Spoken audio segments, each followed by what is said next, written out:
ফ্রিজের সমস্যা হলো এই জিনিসটা ফাঁকা হয়ে গেছে। এই যে এটা সাধারণত তখন বন্ধ করে এটা অনেক ফাঁকা, কিন্তু এই পাশ ঠিক আছে,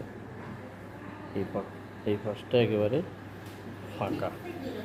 এই সাউন্ডটা আসে,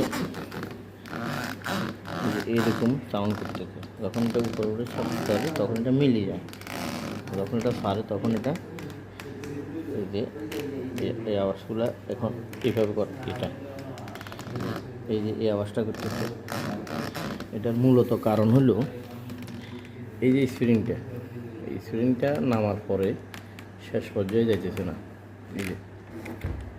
এই যে এখানে গ্যাপ রয়ে গেছে,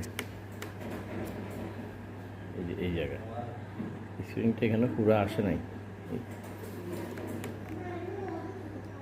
এই যে দেখছেন স্প্রিংটা পুরো যায় নাই, যার ফলে এই স্প্রিংটা টান টান অবস্থায় আছে।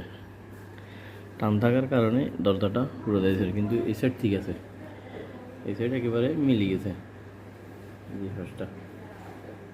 এই ফার্স্টটা একেবারে একদম ফিনিশিং, কিন্তু এই ফার্স্টটা হাইড্রোলিক ফাঁকা। এই যে ফাঁকা আছে, ফাঁকার কারণে দরজাটা অ্যাকুরেট হচ্ছে না।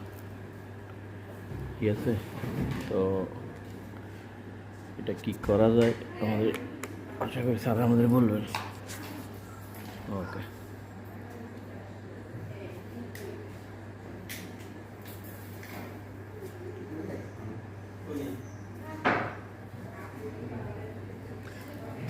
হাইড্রোলিক এটা ছোট